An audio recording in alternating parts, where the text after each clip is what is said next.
Hello दोस्तों, स्वागत है आपका अपने यूट्यूब चैनल पर। आज आप लोगों के सामने प्रश्नों का शतक लगने वाला है। मतलब 100 बहुत ही महत्वपूर्ण प्रश्न है जो पिछले यूपीएससी और कई स्टेट के लगभग सभी स्टेट के पीसीएस से पूछे गए प्रश्न हैं जो आप लोगों के लिए बहुत ही महत्वपूर्ण है। अगर आप प्रशासनिक सेवा की तैयारी करते हैं तो इस प्रश्न को जरूर देखें और पूरा वीडियो देखिएगा ध्यान से, क्योंकि इसमें 100 प्रश्न है। 100 के 100 बहुत ही महत्वपूर्ण प्रश्न है। तो चलते हैं प्रश्न की ओर। देखते हैं पहला प्रश्न है कि सन 1829 में सती प्रथा का उन्मूलन किसके द्वारा किया गया था? तो इसका आंसर क्या हो जाएगा? Lord William Bentinck.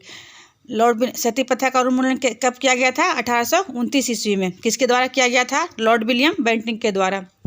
दूसरा क्वेश्चन देखते हैं कि कभी महात्मा गांधी के सहयोगी रह चुके पर फिर उनसे अलग होकर आत्मसम्मान आंदोलन चलाने वाले कौन थे?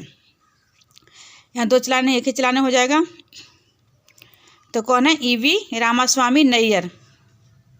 क्या है क्वेश्चन कि पहले क्या थे? महात्मा गांधी के सहयोगी थे, लेकिन बाद में उनसे अलग होकर के एक नया आंदोलन चलाए थे। कौन आंदोलन? आत्मसम्मान आंदोलन चलाए थे। वो कौन थे? तो ईवी रामास्वामी नैयर थे, जो आत्मसम्मान आंदोलन के प्रवर्तक थे।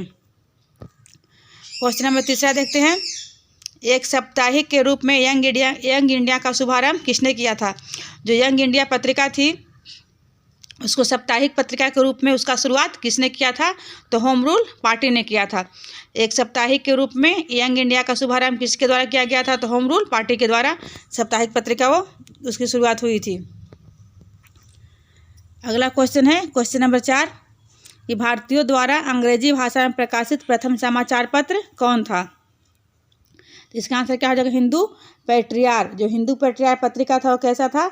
अंग्रेजी भाषा में छपने वाला था। किसके द्वारा था? भारतीयों द्वारा अंग्रेजी भाषा में प्रकाशित होने वाला प्रथम समाचार पत्र कौन था? तो हिंदू पैट्रियार। पांचवा क्वेश्चन देखते हैं। क्या है कि भारत में प्रथम 3 विश्वविद्यालय कोलकाता, मद्रास, बम्बई। आप लोग जानते हो कि भारत में तीनों विश्वविद्यालय की स्थापना एक ही वर्ष हुई थी, एक ही साल। कहाँ? कोलकाता में, मद्रास में और बम्बई में। तो इसकी स्थापना कब की गई थी? तो 18 जुलाई 1857 ईस्वी में। 18 जुलाई 1857 ईस्वी में भारत में प्रथम 3 विश्वविद्यालय कोलकाता में, मद्रास में, बम्बई में स्थापना की गई थी। अगला क्वेश्चन है क्वेश्चन नंबर 6 कि ब्रिटिश सरकार के किस अधिनियम ने पहली बार भारत में शिक्षा के लिए 1 लाख दान दिए थे? 1 लाख रुपए दिए थे। तो क्या है इसका? ब्रिटिश सरकार जो थी तो भारतीयों की शिक्षा के लिए, जो भारत के लोग थे, भारतीय लोग शिक्षा के लिए 1 लाख रुपए कब खर्च किया था? किस अधिनियम के तहत? तो क्या है इसका? चार्टर अधिनियम 1813। जो 1813 का चार्टर अधिनियम आया था उसी के अंतर्गत अंग्रेजों ने भारतीय की शिक्षा के लिए 1 लाख रुपए खर्च किए थे पहली बार। 7वां नंबर क्वेश्चन देखते हैं कि गदर पत्रिका का प्रथम अंक किस भाषा में प्रकाशित हुआ था? ये जो गदर पत्रिका थी उसका प्रथम अंक, पहला अंक किस भाषा में प्रकाशित किया गया था? तो उर्दू भाषा में। क्वेश्चन देखते हैं अगला 8वां नंबर क्वेश्चन कि सैडलर आयोग किससे संबंधित था? तो किससे था संबंधित? शिक्षा से। ये जो सैडलर आयोग था शिक्षा से संबंधित था। और क्वेश्चन नंबर 9वां देखते हैं 9th। क्या है कि अमृत बाजार पत्रिका की स्थापना किसके द्वारा की गई थी? जो अमृत बाजार पत्रिका थी उसके संस्थापक कौन थे? तो शिशिर कुमार घोष द्वारा। वही अमृत बाजार पत्रिका है कौन? जो वर्नाकुलर प्रेस एक्ट में रातों रात अपनी भाषा बदल दिया था। तो उस पत्रिका अमृत बाजार पत्रिका की स्थापना किसके द्वारा की गई थी? तो शिशिर कुमार घोष के द्वारा। अगला क्वेश्चन है 10वां नंबर क्वेश्चन नंबर 10 कि सर्वप्रथम प्रेस सेंसरशिप किसने लागू किया था? सर्वप्रथम सबसे पहले प्रेस सेंसरशिप किसके द्वारा लागू किया गया था? तो इसका आंसर क्या हो जाएगा? लॉर्ड वेलेजली के द्वारा। लॉर्ड वेलेजली ने सबसे पहले प्रेस सेंसरशिप लागू किया था। अगला क्वेश्चन है 11वां नंबर क्वेश्चन कि भारतीय विश्वविद्यालयों में धार्मिक शिक्षा के लिए प्रबल रूप से वकालत किसने की थी? किसके द्वारा यह वकालत की गई थी? मतलब जोर दिया गया था कि जो भारतीय विश्वविद्यालय, भारतीय इंडियन यूनिवर्सिटी हैं उसमें धार्मिक शिक्षा की शिक्षा दी जाए। तो किसने की थी वो? मदन मोहन मालवीय ने भारतीय विश्वविद्यालयों में धार्मिक शिक्षा के लिए प्रबल रूप से वकालत किसके द्वारा की गई थी? तो मदन मोहन मालवीय के द्वारा। 12वां नंबर क्वेश्चन है इंडियन ओपिनियन पत्रिका के प्रथम संपादक कौन थे? पत्रिका का नाम क्या है? इंडियन ओपिनियन पत्रिका के सबसे पहले सर्वप्रथम संपादक कौन थे? तो महात्मा गांधी। अगला क्वेश्चन है क्वेश्चन नंबर 13 गोल्डन थ्रेशोल्ड नामक कविता संग्रह किनकी रचना है? गोल्डन थ्रेशोल्ड क्या है? कविता संग्रह है, एक काव्य है। उसकी रचना किसके द्वारा की गई है? तो सरोजिनी नायडू के द्वारा। गोल्डन थ्रेशोल्ड नामक कविता संग्रह किनकी रचना है? सरोजिनी नायडू की रचना है। क्वेश्चन नंबर 14 कि वाराणसी में प्रथम संस्कृत महाविद्यालय की स्थापना किसने की थी? कहाँ? बनारस जो भी वर्तमान में है, तो वाराणसी में प्रथम संस्कृत महाविद्यालय की स्थापना किसने की थी? तो जोनाथन डंकन ने। जो वाराणसी में सर्वप्रथम संस्कृत महाविद्यालय की स्थापना की गई थी, किसके द्वारा की गई थी? जोनाथन डंकन के द्वारा। क्वेश्चन नंबर 15 है एशियाटिक सोसाइटी ऑफ बंगाल का संस्थापक कौन था? कौन सा सोसाइटी है? Asiatic society of Bengal. उसका संस्थापक कौन था? तो सर विलियम जोन्स था। क्वेश्चन नंबर 16 है भारत छोड़ो आंदोलन के दौरान किसने कांग्रेस रेडियो का प्रसारण किया था? भारत छोड़ो आंदोलन के दौरान किसने कांग्रेस रेडियो का प्रसारण किया था? किसके द्वारा किया गया था? तो उषा मेहता के द्वारा। दोस्तों एक क्वेश्चन आप लोगों के बहुत ही महत्वपूर्ण है, क्योंकि बहुत सारे किताबें पढ़ के उसके बाद जितने भी क्वेश्चन में सभी सारे एग्जाम में आए हुए हैं यूपीएस और पीसीएस के, तो आप लोग ध्यान से क्वेश्चन देखिएगा, पूरा वीडियो देखिएगा, सब में आगे आपको एक से क्वेश्चन मिलेंगे। अब क्वेश्चन नंबर 17 है कि कांग्रेस प्रेसिडेंशियल एड्रेसेज के संपादक कौन थे? कांग्रेस प्रेसिडेंशियल एड्रेसेज के संस्थापक कौन थे? तो कौन उसके संस्थापक थे?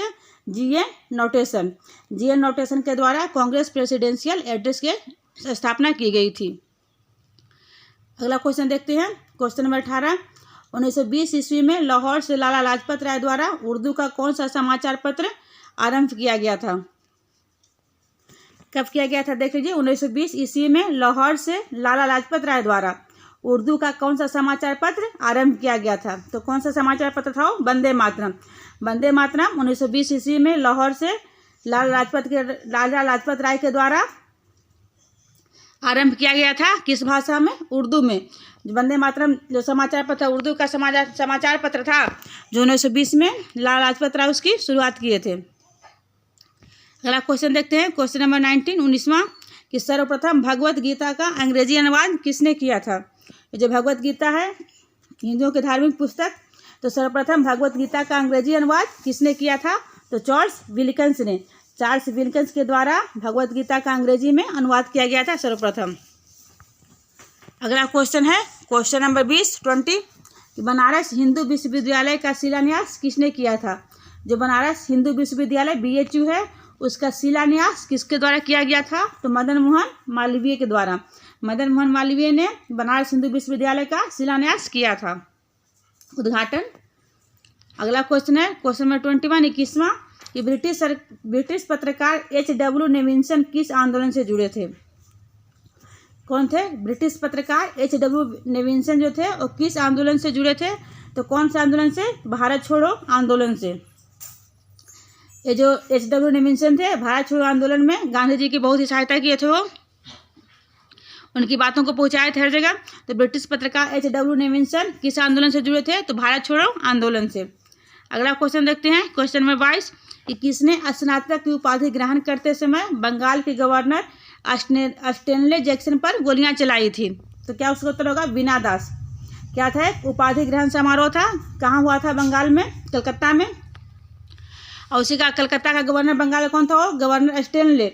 और उसी सभा में उपाधि समारोह में बीना दास उपाधि लेने गई थी और उस पर गोलियां चलाई थी, लेकिन वो असफल रही थी। और गवर्नर स्टेनले क्या था, उसकी केवल घायल भी नहीं हुआ था, गोली उसको छू के निकल गई थी, मरा नहीं था।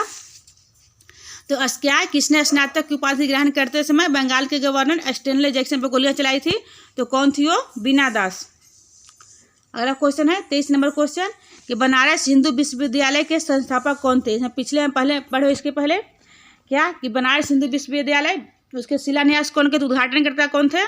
तो कौन थे? मदन मोहन मालवीय। और यहाँ बनारस हिंदू विश्वविद्यालय के संस्थापक कौन थे? तो कौन से संस्थापक? Annie Besant. स्थापना की गई थी एनी बेसेंट के द्वारा और उद्घाटन किया गया था मदन मोहन मालवीय के द्वारा। अगला क्वेश्चन चलते हैं क्वेश्चन नंबर 24 कि ठगों का दमन किसके शासनकाल में हुआ था? तो भारत में ठगों का दमन किसके शासनकाल में हुआ था? तो कौन थे वो? कौन गवर्नर था उस समय? Captain Sleeman. कैप्टन स्लीमैन के काल में, शासनकाल में ठगों का दमन हुआ था। क्वेश्चन नंबर 25वां है कि ब्रिटिश भारत की राजधानी कोलकाता से दिल्ली स्थानांतरण किसके शासनकाल में हुआ था?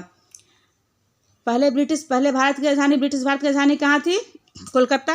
और कोलकाता से दिल्ली जब बदली हुई, स्थानांतरण हुई, तो किसके शासनकाल में, उसमें किसका शासन था भारत में? तो क्या था उसका? लॉर्ड हार्डिंग द्वितीय। बंगाल का जो गवर्नर था, ब्रिटिश भारत की राजधानी कोलकाता से दिल्ली स्थानांतरण किसके शासनकाल में हुआ था? तो लॉर्ड हार्डिंग द्वितीय के शासनकाल में। क्वेश्चन नंबर 26 देखते हैं कि ब्रिटिश संसद द्वारा महाभियोग किस गवर्नर जनरल पर चलाया गया था? ब्रिटिश संसद के द्वारा, ब्रिटिश सांसद के द्वारा महाभियोग किस गवर्नर जनरल पर चलाया गया था? तो कौन था वो? Warren Hastings. वारेन हेस्टिंग्स पे ब्रिटिश संसद के द्वारा महाभियोग चलाया गया था। अगला क्वेश्चन है क्वेश्चन नंबर 27 कि भारत में स्थानीय स्वायत्त शासन को किसने प्रोत्साहित किया था? जो भारत में स्थानीय स्वायत्त शासन था उसको किसने बल दिया था, प्रोत्साहित किया था? तो लॉर्ड रिपन ने। अगला क्वेश्चन है क्वेश्चन नंबर 28 कि लॉर्ड वेलेजली की सहायक संधि को स्वीकार करने वाला पहला मराठा सरदार कौन था? जो लॉर्ड वेलेजली था, जो सहायक संधि का, तो जो उसकी सहायक संधि को स्वीकार करने वाला पहला मराठा सरदार कौन था? तो पेशवा बाजीराव द्वितीय। तो लॉर्ड वेलेजली की सहायक संधि को सबसे पहले कौन सा मराठा स्वीकार किया था, मराठा सरदार? तो पेशवा बाजीराव द्वितीय ने। अगला क्वेश्चन है क्वेश्चन नंबर 29 कि ब्रिटिश भारतीय राज्य क्षेत्र का अंतिम प्रमुख विस्तार किसके शासनकाल में हुआ? जो ब्रिटिश भारतीय राज्य, ब्रिटिश अपने राज्य का फैलाव कर रहे थे, ब्रिटिश अपने शासन का, तो उस समय सबसे ज़्यादा विस्तार, मतलब अंतिम प्रमुख विस्तार किसके शासन को हुआ था? तो डलहौजी के शासनकाल में। डलहौजी के बाद उतना विस्तार कोई अंग्रेज नहीं कर पाया था ब्रिटिश। तो ब्रिटिश भारतीय राज्य क्षेत्र का अंतिम प्रमुख विस्तार किसके शासनकाल में हुआ? तो डलहौजी के शासनकाल में हुआ। अगला क्वेश्चन है क्वेश्चन नंबर 30 कि 1 नवंबर 1858 को कोलकाता में महारानी विक्टोरिया की घोषणा पत्र किसने पढ़कर सुनाया था? जो महारानी ने घोषणा पत्र जारी की थी तो उसको पढ़ के किसने सुनाया था? तो लॉर्ड कैनिंग ने। लॉर्ड कैनिंग में ही, कैनिंग के शासनकाल में क्या हुआ था? जो दरबार का आयोजन हुआ था, तो उसमें क्या था? 1 नवंबर 1858 को जो घोषणा पत्र था उसका महारानी विक्टोरिया का, तो किसने पढ़ के सुनाया? तो लॉर्ड कैनिंग ने। क्वेश्चन नंबर 31 है कि किस वायसराय की हत्या उसके भ्रमण के दौरान अंडमान निकोबार द्वीप समूह में एक दंडित अपराधी द्वारा की गई थी? तो किसकी? लॉर्ड मेयो की। लॉर्ड मेयो की हत्या क्या था वो? उस समय उस शासनकाल में उसकी, ये भी क्वेश्चन बनता है, किस गवर्नर की हत्या उसके शासनकाल में हुई थी? तो लॉर्ड मेयो की। तो लॉर्ड मेयो क्या था? उस समय गवर्नर था ही, और अंडमान निकोबार द्वीप घूमने गया था, तो वहीं पर एक जो जेल में थे और क्या किया, उसको गोली मार के हत्या कर दी थी। तो किस वायसराय की हत्या उसके भ्रमण के दौरान अंडमान निकोबार द्वीप समूह में की गई थी? तो लॉर्ड मेयो की। और क्वेश्चन नंबर 32 है कि गोपाल कृष्ण गोखले ने कितने वर्ष की आयु में स्नातक की शिक्षा पूरी कर ली थी? महात्मा गांधी के अनुसार गोपाल कृष्ण गोखले ने कितने वर्ष की आयु में स्नातक की शिक्षा पूरी कर ली थी? तो 18 वर्ष की आयु में। और मात्र 20 वर्ष की आयु में प्रोफेसर बन गए थे। कौन? गोपाल कृष्ण गोखले, जो महात्मा गांधी के राजनीतिक गुरु थे। तो गोपाल कृष्ण गोखले स्नातक की शिक्षा कितने वर्ष में पूरी कर ली थी? 18 वर्ष की आयु में। अगला क्वेश्चन है क्वेश्चन नंबर 33 कि हम ब्रिटिश प्रजा हैं, अगर ब्रिटेन के सर्वश्रेष्ठ संस्थाओं से हमें वंचित रखा जाता है तो फिर भारत को अंग्रेजों के स्वामित्व में रहने से क्या लाभ? यह किसका कथन था? क्या बोले थे कि हम अगर ब्रिटिश प्रजा हैं, ब्रिटिश का शासन है तो हम किसके, अगर भारत ब्रिटिश शासन करा तो हम किसके प्रजा हो गए? ब्रिटिश प्रजा है। अगर ब्रिटेन के जो सर्वश्रेष्ठ संस्था है उससे हमें वंचित रखा जाता है तो फिर भारत में अंग्रेजों के स्वामित्व में रहने से क्या लाभ? यह किसका कथन था? तो दादा भाई नेहरूजी का। अगला क्वेश्चन है क्वेश्चन नंबर 34 कि किस अधिनियम ने भारतवासियों को अपने देश के प्रशासन में कुछ हिस्सा लेना संभव बनाया था? मतलब किस अधिनियम के अंतर्गत भारतवासियों को अपने देश के प्रशासन से कुछ हिस्सा लेना संभव बना था, जिससे ले सकते थे कुछ हिस्सा अपना प्रशासन के से अधिकार? तो कौन था? Indian council act 1861। Indian council act 1861 के अधिनियम के द्वारा भारतवासियों को अपने देश के प्रशासन में से कुछ हिस्सा लेना संभव बना था। अगला क्वेश्चन है क्वेश्चन नंबर 35। आप लोग कहते हैं कि सारे क्वेश्चन जो आपके लिए बहुत ही महत्वपूर्ण है, यूपीएससी पीसीएस पर ही क्वेश्चन है, आप लोग कहीं देखिए अभी, तो इसको क्वेश्चन को ध्यान से देखिए, पूरा वीडियो देखिए, पूरा 100 क्वेश्चन जो है वो। अगला क्वेश्चन है क्वेश्चन नंबर 35 है कि भारतीय राष्ट्रीय कांग्रेस को किसने भीख मांगने वाली संस्था कहा था? जो भारतीय राष्ट्रीय कांग्रेस थी उस संस्था को भीख मांगने वाली संस्था किसने कहा था? तो बिपिन चंद्र पाल ने। बिपिन चंद्र पाल क्या थे? एक गरम दल के थे, जो कांग्रेस 2 दल में विभाजित हुआ था उसमें। तो बिपिन चंद्र पाल ने कांग्रेस, भारतीय राष्ट्रीय कांग्रेस को भीख मांगने वाली संस्था कहा था। अगला क्वेश्चन है क्वेश्चन नंबर 36 कि क्रांतिकारियों का संगठन अभिनव भारत की स्थापना किसने की थी? अभिनव भारत क्या था? क्रांतिकारियों का एक संगठन था। तो इसकी स्थापना किसके द्वारा की गई थी? तो विनायक दामोदर सावरकर द्वारा, जो बीडी सावरकर भी जाने जाते हैं। तो क्रांतिकारियों का संगठन अभिनव भारत की स्थापना किसके द्वारा की गई थी? तो विनायक दामोदर सावरकर के द्वारा।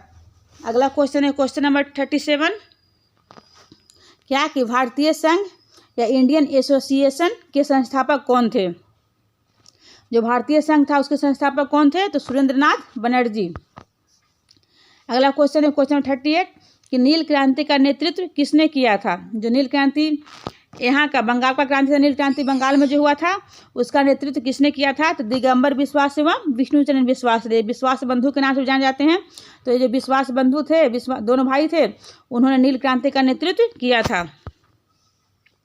अगला क्वेश्चन है क्वेश्चन नंबर 39 कि नीरो बंसी बजा रहा था जब रोम जल रहा था, इस उक्ति को राष्ट्रवादियों ने किस घटना के संदर्भ में कहा था? क्या है कि नीरो बंसी बजा रहा था जब रोम जल रहा था, इस उक्ति को राष्ट्रवादियों ने किस घटना के संदर्भ में कहा है? तो कब कहा है? इस उक्ति को किस घटना के संबंध में कहा है?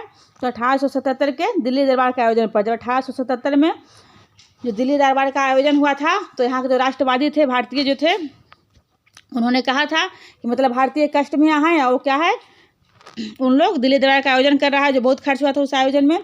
तो नीरो बंसी बजा रहा था जब रोम जल रहा था, इस उक्ति को राष्ट्रवादियों ने किस घटना के संदर्भ में कहा था? तो 1877 के दिल्ली दरबार के आयोजन पर। अगला क्वेश्चन है क्वेश्चन 40 कि किस आंदोलन के कारण भारतीय राष्ट्रीय कांग्रेस का विभाजन हुआ, जिसके परिणाम स्वरूप नरम दल और गरम दल का उद्भव हुआ? किस आंदोलन के कारण मतलब भारतीय राष्ट्रीय कांग्रेस 2 भागों में बट गया था? कौन कौन? जिसके स्वरूप नरम दल और गरम दल का उद्भव हुआ, जिससे नरम दल और गरम दल 2 दल मतलब बने। तो स्वदेशी आंदोलन के कारण क्या हुआ था? भारतीय राष्ट्रीय कांग्रेस का 2 दलों में विभाजन हो गया था। अगला क्वेश्चन है क्वेश्चन नंबर 41 कि बंगाल के विभाजन के विरोध में स्वदेश बांधो समिति का गठन किसने किया था? बंगाल के विभाजन के विरोध में स्वदेश बांधो समिति का गठन किसने किया था? तो कौन थे? अश्विनी कुमार दत्त ने। जो बंगाल विभाजन हो रहा था उस समय, तो उसके विरोध में स्वदेश बांधो एक समिति था, उसका गठन किसके द्वारा किया गया था? तो अश्विनी कुमार दत्त ने किया था। क्वेश्चन नंबर 42 है कि किस कारागार में पंडित जवाहरलाल नेहरू ने अपनी प्रसिद्ध पुस्तक डिस्कवरी ऑफ इंडिया की रचना की थी? यहाँ दिस नहीं होगा, तो डिस्कवरी ऑफ इंडिया।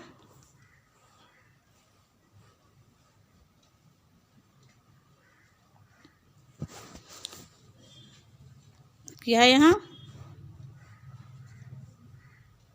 कि किस कारागार में पंडित जवाहरलाल नेहरू ने अपनी प्रसिद्ध पुस्तक डिस्कवरी ऑफ इंडिया की रचना की थी? तो क्या है? अहमदनगर फोर्ट जेल में।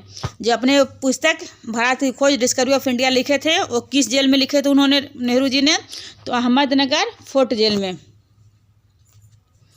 अगला क्वेश्चन है क्वेश्चन नंबर 43 कि कांग्रेस के किस अधिवेशन में होम रूल समर्थक अपने राजनीतिक शक्ति का सफलतापूर्वक प्रदर्शन कर सके थे?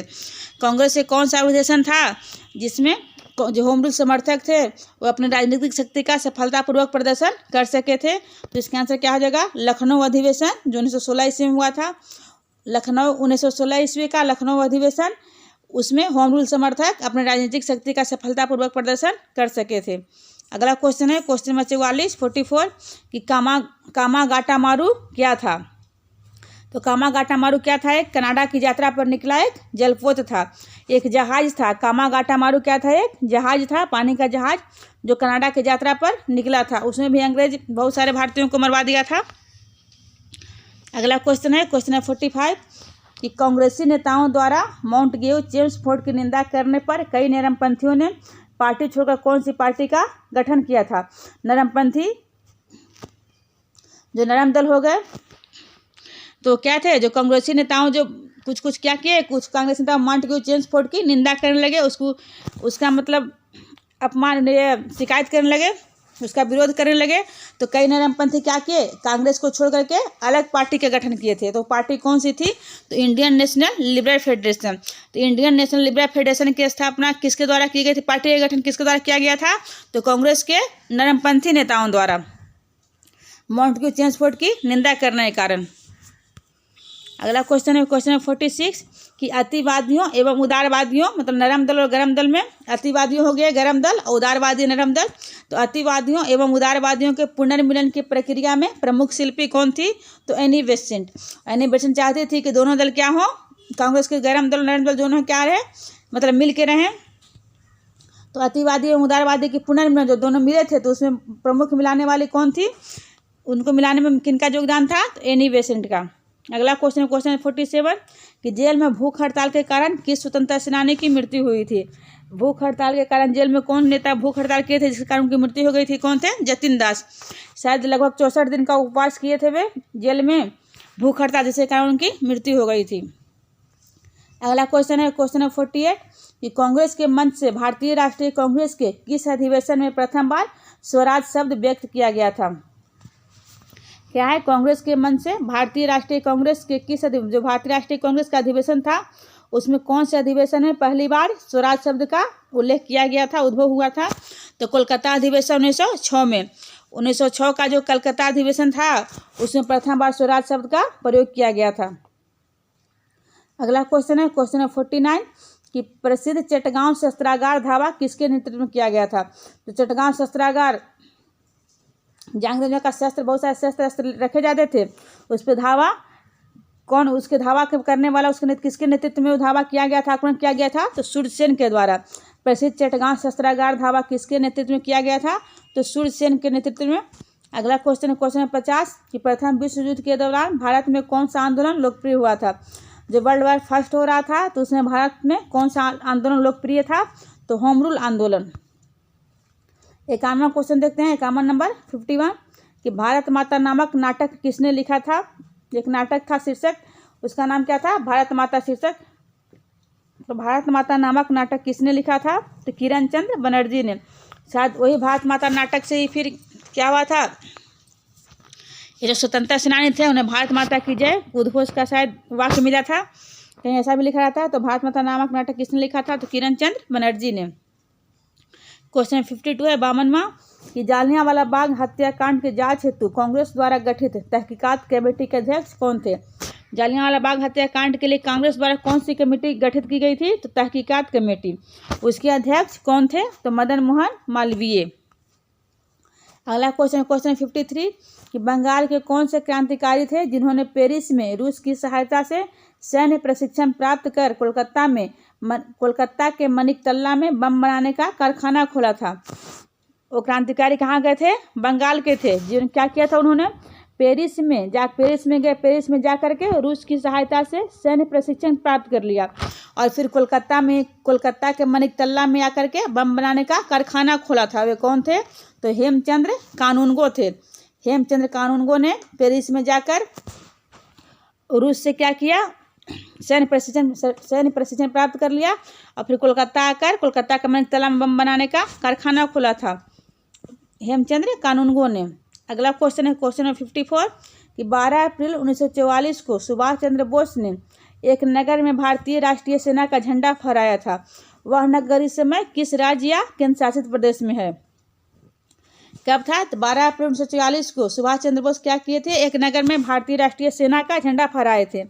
तो वह नगर इस समय किस राज्य में है या केंद्र शासित प्रदेश में है, तो कहाँ है वो, अंडमान एंड निकोबार द्वीप समूह में। अगला क्वेश्चन है क्वेश्चन 55 कि अप्रैल 1930 में किसने नमक कानून तोड़ने के लिए तंजौर तट पर एक अभियान संगठित किया था। कब था, 1930 में, अप्रैल 1930 में किसने नमक कानून तोड़ने के लिए कहाँ किया था, तंजौर के तट पर एक अभियान संगठित किया था। तो श्री राजगोपालचारी ने अप्रैल 1930 में नमक कानून तोड़ने के लिए कहाँ था, अभियान संगठित किया था, तंजौर के तट पे। क्वेश्चन 56 है क्या कि कांग्रेस ने पूर्ण स्वराज की मांग का संकल्प किस अधिवेशन में पारित किया था। कांग्रेस के द्वारा पूर्ण स्वराज की मांग किस अधिवेशन में पारित किया गया था, तो लाहौर अधिवेशन 1929 ईस्वी में। 1929 का जो लाहौर अधिवेशन था उसमें कांग्रेस के द्वारा पूर्ण स्वराज का मांग पारित किया गया था। अगला क्वेश्चन है क्वेश्चन 57 कि दिल्ली में 24 फरवरी 1922 को आयोजित अखिल भारतीय कांग्रेस समिति के बैठक में असहयोग आंदोलन वापस लेने के लिए गांधी जी के विरुद्ध निंदा प्रस्ताव किसने प्रस्तुत किया था? ये जो 5 फरवरी के जो चौरी चौराई घटना हुई थी जिसके कारण असहयोग आंदोलन स्थगित कर दिए थे कौन? गांधी जी। तो उसी के बाद की घटना है क्या कि दिल्ली में 24 फरवरी 1922 ईस्वी को क्या था, एक बैठक आयोजित हो गई थी, अखिल भारतीय कांग्रेस समिति की बैठक थी। उसमें तो जो गांधी जी असहयोग आंदोलन वापस लिए थे उसके विरुद्ध गांधी जी के लिए निंदा प्रस्ताव किसने प्रस्तुत किया था? तो डॉक्टर मुंजे ने। प्रश्न को और पढ़ लेते हैं कि दिल्ली में 24 फरवरी 1922 को आयोजित अखिल भारतीय कांग्रेस समिति की बैठक में असहयोग आंदोलन वापस लेने के लिए गांधी जी के विरुद्ध निंदा प्रस्ताव किसने प्रस्तुत किया था? तो डॉक्टर मुंजे ने। अगला क्वेश्चन है क्वेश्चन 58 कि किसकी दृष्टि में किप्स प्रस्ताव एक टूटते हुए बैंक के नाम एक उत्तर दिनांकित चेक था? क्या था कि जो किप्स प्रस्ताव था उसको टूटते हुए बैंक के नाम एक उत्तर दिनांकित चेक किसने कहा था किप्स प्रस्ताव को? एक ही क्वेश्चन था। तो महात्मा गांधी ने। अगला क्वेश्चन है क्वेश्चन 59 59वां कि भारत सरकार अधिनियम 1935, जो भारत सरकार अधिनियम 1935 था उसमें अंतर्विष्ट अनुदेश प्रपत्र, इसको क्या बोलते हैं, इंस्ट्रूमेंट ऑफ इंस्ट्रक्शन को वर्ष 1950 में भारत के संविधान में किस रूप में समाविष्ट किया गया था? यहाँ किस रूप दो बार लिखा गया है, प्रिंट हो गया है, तो हाँ एक ही हो जाएगा। संविधान में किस रूप में, एक काट देते हैं, यानी क्या है, भारत सरकार अधिनियम जो 1935 का अधिनियम था, भारत सरकार अधिनियम, उसमें अंतर्विष्ट अनुदेश प्रपत्र को वर्ष 1950 में भारत के संविधान में किस रूप में समाविष्ट किया गया? तो राज्य के नीति निर्देशक तत्व के रूप में। जो राज्य के अभी हमारे जो भारत के संविधान है उसमें राज्य के नीति निर्देशक तत्व है, और भारत सरकार अधिनियम 1935 में क्या था, उसको अंतर्विष्ट अनुदेश प्रपत्र कहा जाता था, इंस्ट्रूमेंट ऑफ इंस्ट्रक्शन, उसी को राज्य के नीति निर्देशक तत्व कहकर हमारे संविधान में शामिल किया गया है। अगला क्वेश्चन है क्वेश्चन नंबर 60, कहते हैं कि महात्मा गांधी ने करो या मरो का नारा किस आंदोलन में दिया था? करो या मरो जो गांधी जी बोले थे वो किस आंदोलन के दौरान वो नारा दिए थे? तो कौन सा आंदोलन था वो? भारत छोड़ो आंदोलन में। भारत छोड़ो आंदोलन के दौरान महात्मा गांधी ने करो या मरो का नारा दिया था। अगले क्वेश्चन की ओर चलते हैं 61 क्वेश्चन नंबर 61वां कि भारतीय संविधान का निर्माण करने वाली संविधान सभा का गठन किसके अंतर्गत किया गया था?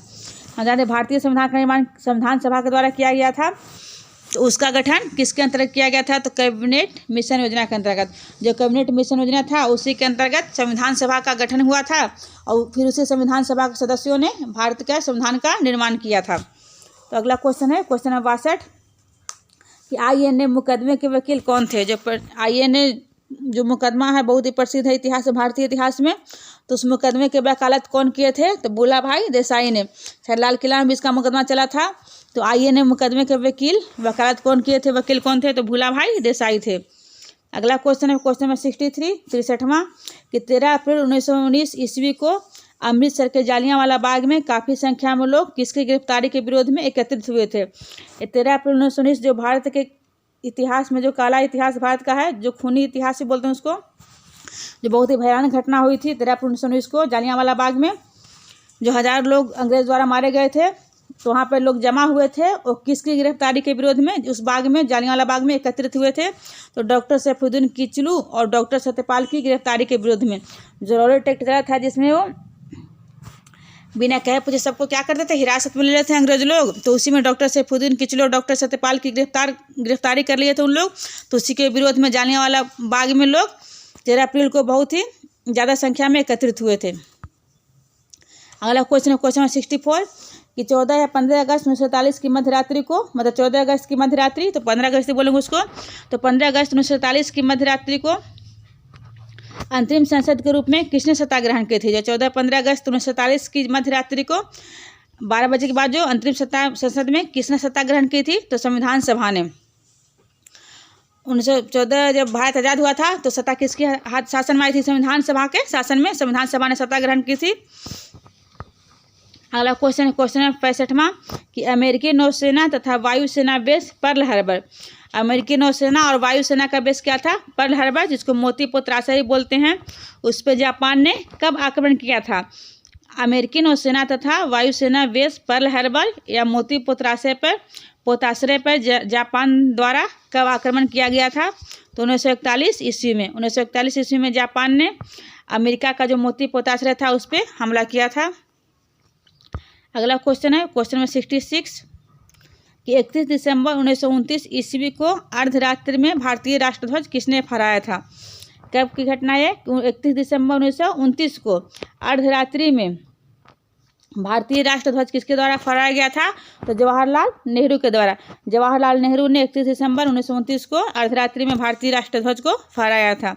अगला क्वेश्चन है क्या? क्वेश्चन नंबर 67वां कि भारतीय कपड़ा व्यापारी बैंकर कांग्रेसी तथा महात्मा गांधी का निकट सहयोगी है, यह उपयुक्त कथन किसका है? क्या है कि भारतीय कपड़ा के व्यापारी हैं जो और बैंकर हैं जो वो क्या हैं? कांग्रेसी के और महात्मा गांधी के नज़दीकी हैं, निकट सहयोगी हैं। यह कथन किसने कहा था? किसने विवरण दिया था ये? तो जमनालाल बजाज ने। जमनालाल बजाज के द्वारा कहा गया था कि भारत के कपड़ा व्यापारी और बैंकर कांग्रेस और महात्मा गांधी के नज़दीकी हैं। क्वेश्चन 68वां अगला क्वेश्चन क्या है? 1932 ईस्वी में महात्मा गांधी ने मरण पर्यंत उपवास करने का निर्णय किस लिए किया था?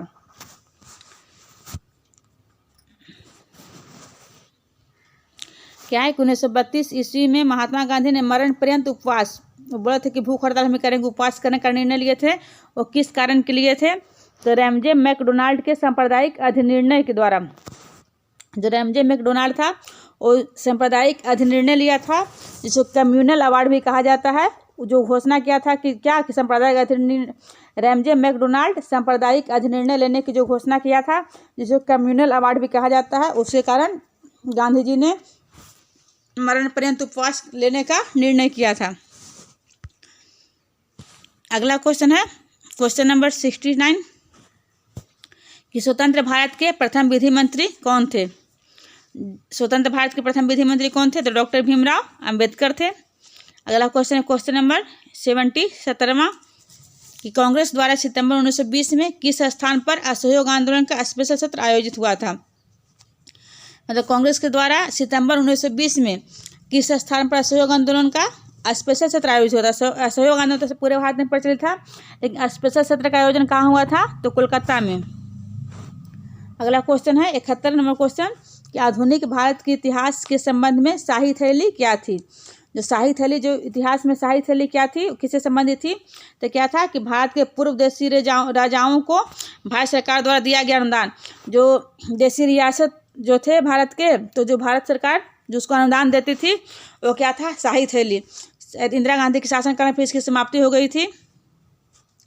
अगला क्वेश्चन है क्वेश्चन नंबर 72 72वां कि महात्मा गांधी ने अपनी आत्मकथा मूल रूप से किस भाषा में लिखी थी? जो महात्मा गांधी अपनी जीवनी लिखे थे वो किस भाषा में लिखी थी उन्होंने? तो गुजराती भाषा में लिखी थी। अगला क्वेश्चन है क्वेश्चन नंबर 73 73वां कि भारतीय राष्ट्रीय कांग्रेस का अंतिम अधिवेशन जिसमें बाल गंगाधर तिलक ने भाग लिया था। मतलब भारतीय राष्ट्रीय कांग्रेस का अंतिम कौन सा अधिवेशन था जिसमें बाल गंगाधर तिलक ने भाग लिया था? तो कोलकाता अधिवेशन 1906 में। 1906 में कोलकाता अधिवेशन हुआ था, उसमें भारत अंतिम बार बाल गंगाधर तिलक ने भाग लिया था। फिर उसके बाद उन्हें 6 साल के, जो 1906 में 6 साल की सज़ा हो गई थी 12 तक। फिर उसके बाद वो अपना कांग्रेस से हटी गए थे। अगला क्वेश्चन है क्वेश्चन नंबर 74 कि किसने भारतीय राष्ट्रीय कांग्रेस के कराची अधिवेशन कब हुआ था? 1931 ईस्वी में। तो जो कराची अधिवेशन 1931 ईस्वी में हुआ था उसमें महात्मा गांधी की लोकप्रियता और सम्मान की पराकाष्ठा माना है। एक बार इसको देखते हैं और क्वेश्चन को कि किसने भारतीय राष्ट्रीय कांग्रेस के कराची अधिवेशन को महात्मा गांधी की लोकप्रियता और सम्मान के पराकाष्ठा माना है? तो सुभाष चंद्र बोस ने। सुभाष चंद्र बोस ने बात है, जो भारतीय जो कांग्रेस का कराची अधिवेशन हुआ है उसकी लोकप्रियता और सम्मान जो हुआ है वो किसके कारण हुआ है? तो महात्मा गांधी के कारण हुआ है। ऐसा किसका विचार था? तो सुभाष चंद्र बोस का। अगला क्वेश्चन है क्वेश्चन नंबर 75 कि दक्षिण भारत के 4 भाषाई क्षेत्रों में से कौन असहयोग आंदोलन से अप्रभावित रहा था? जो दक्षिण भारत में 4 भाषाई क्षेत्र से बटे हुए थे भाषाई क्षेत्र में, उसमें से असहयोग आंदोलन से अप्रभावित कौन सा राज्य रहा था, कौन सा क्षेत्र रहा था? तो कर्नाटक। अगला क्वेश्चन है क्वेश्चन नंबर 76 कि जालियांवाला बाग नरसंहार पर कांग्रेस जांच समिति की रिपोर्ट के प्रारूप लिखने का कार्य किसे सौंपा गया था? जालियांवाला बाग नरसंहार जो हुआ था उस पर कांग्रेस जांच समिति की रिपोर्ट की प्रारूप लिखने का कार्य किसे सौंपा गया था? तो महात्मा गांधी को। अगला क्वेश्चन है क्वेश्चन नंबर 77 77वां कि भारत सरकार अधिनियम 1919 ने किसे स्पष्ट रूप से परिभाषित किया था? ये जो भारत सरकार अधिनियम 1919 था उसने स्पष्ट रूप से किसे परिभाषित किया था? तो केंद्रीय एवं प्रांतीय सरकारों के अधिकारिता को। ऐसे भी कहते हैं केंद्रीय एवं प्रांतीय सरकारों का अधिकारिता किससे संबंधित है? तो भारत सरकार अधिनियम 1919 से। अगला क्वेश्चन है क्वेश्चन नंबर 78 78वां क्वेश्चन कि आधुनिक प्रयोगशाला विज्ञान का जन्मदाता किसे माना जाता है? आधुनिक प्रयोगशाला विज्ञान का जन्मदाता किसे माना जाता है? तो रोजर बेकन को आधुनिक प्रयोगशाला विज्ञान का जन्मदाता माना जाता है। 79 क्वेश्चन 79वां कि आधुनिक गणतंत्र की जननी किस देश को कहा जाता है? तो क्या है ये? अमेरिका को। आधुनिक गणतंत्र की जननी किस देश को कहा जाता है? तो अमेरिका को। ऐसे सबको मालूम है कि विश्व का प्रथम गणतंत्र कहाँ से हुआ था? तो वैशाली में ही, लेकिन शायद भारत का उस समय नाम उतना नहीं होता होगा। तो आधुनिक गणतंत्र की जननी किस देश को कहते हैं? अमेरिका को, क्योंकि वहाँ लिखित संविधान जो सबसे पहले लागू हुआ था इसी कारण से। अगला क्वेश्चन नंबर 80 कि भारत विश्व का प्रथम लिखित संविधान अमेरिका में कब लागू हुआ था?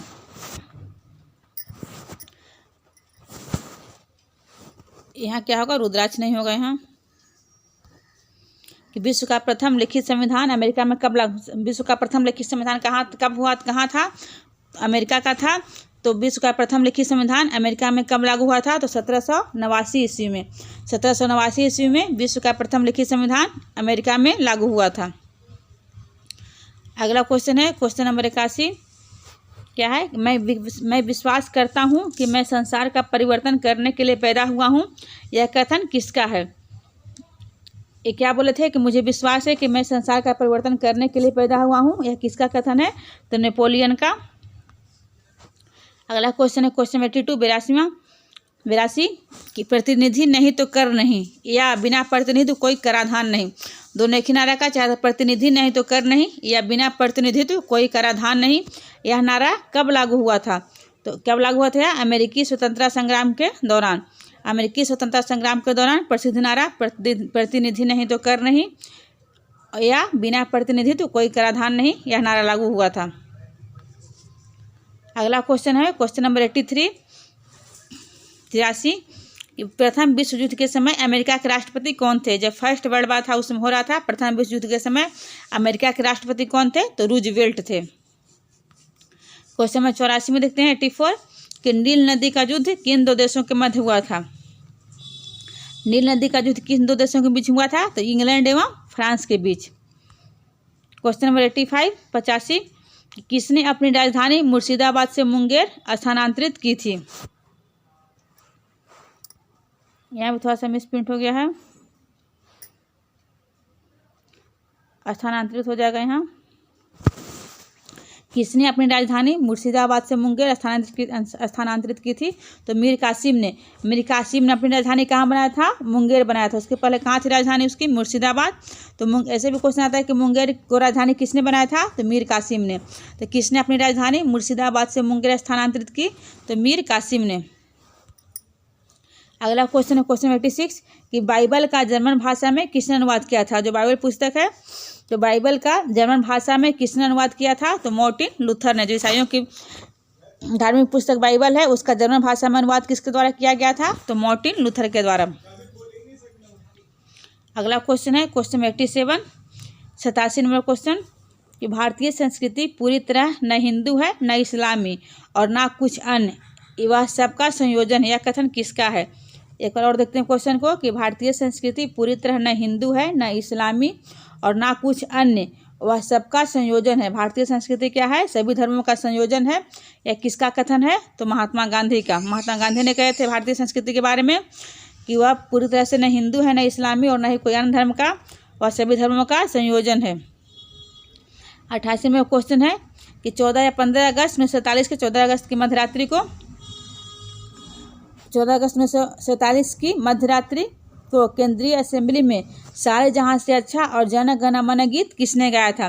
जब भारत क्या हुआ था, स्वतंत्र हो गया था पूर्ण रूप से 15 अगस्त 1947 ईस्वी को, तो केंद्रीय असेंबली में सारे जो इकबाल के द्वारा सारे जहां से अच्छा और जन गण मन गीत किसके द्वारा गाया गया था? तो एम.एस. सुब्बुलक्ष्मी के द्वारा 15 अगस्त या 14 अगस्त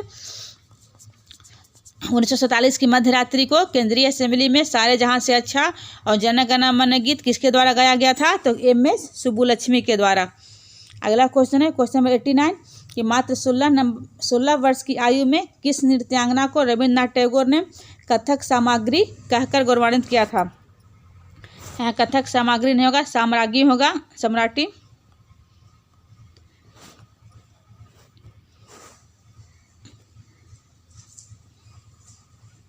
यहाँ सामग्री हो जाएगा।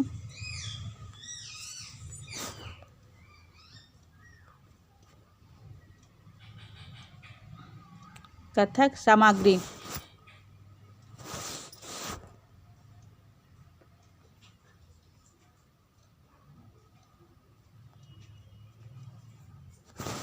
तो क्या है, मात्र 16 वर्ष की आयु में किस नृत्यांगना को रविन्द्रनाथ टैगोर ने कथक सामग्री कहकर गौरवान्वित किया था? तो सितारा देवी को, मतलब कथक की सम्राट बोला था सितारा देवी को रविन्द्रनाथ टैगोर ने।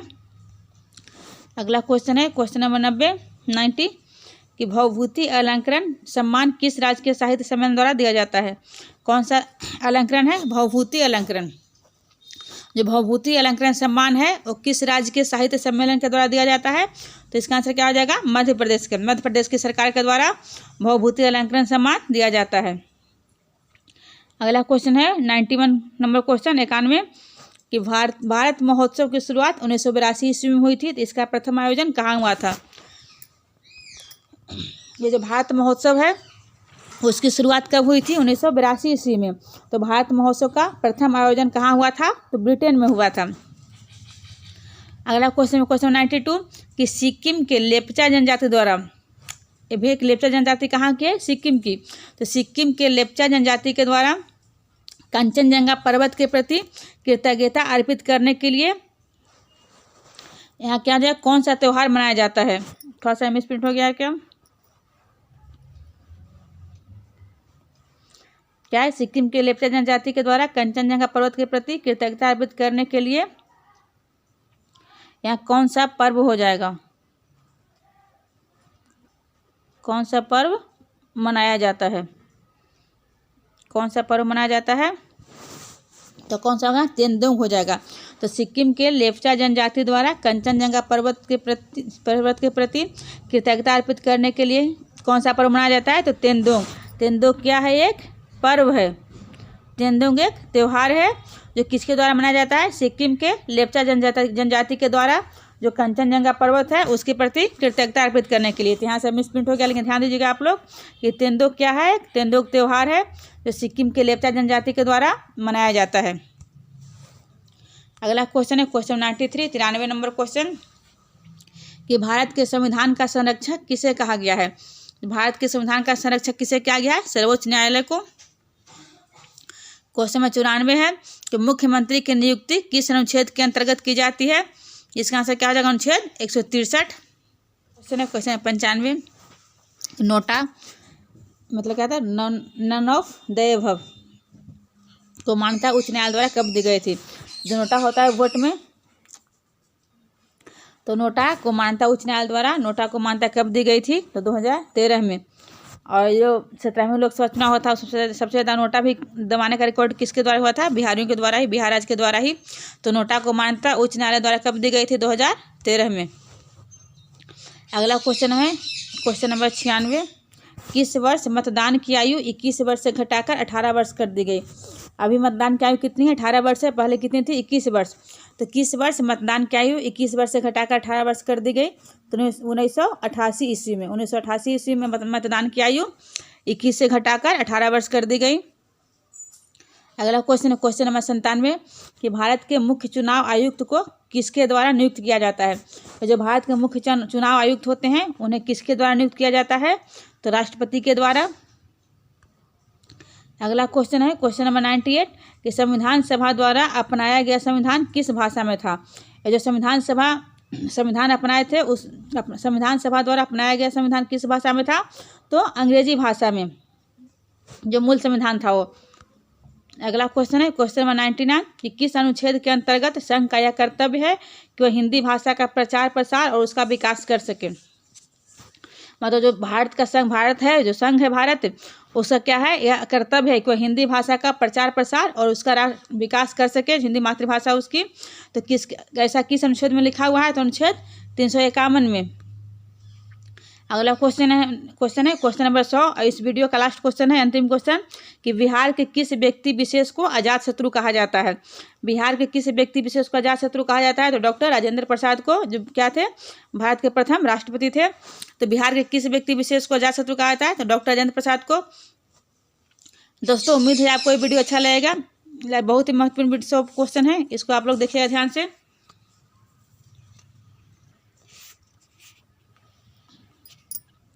वीडियो पूरा देखने के लिए धन्यवाद और प्लीज़ आप चैनल को सब्सक्राइब कीजिएगा, अपने दोस्तों को भी बताइएगा और वीडियो को शेयर कीजिएगा। और 500 प्लस सब्सक्राइबर के लिए भी आप लोगों को एक बार फिर से धन्यवाद। ऐसे आप लोग साथ देते रहें और पूरा वीडियो देखिए, आप लोगों की बहुत ही महत्वपूर्ण वीडियो है। फिर से एक बार धन्यवाद।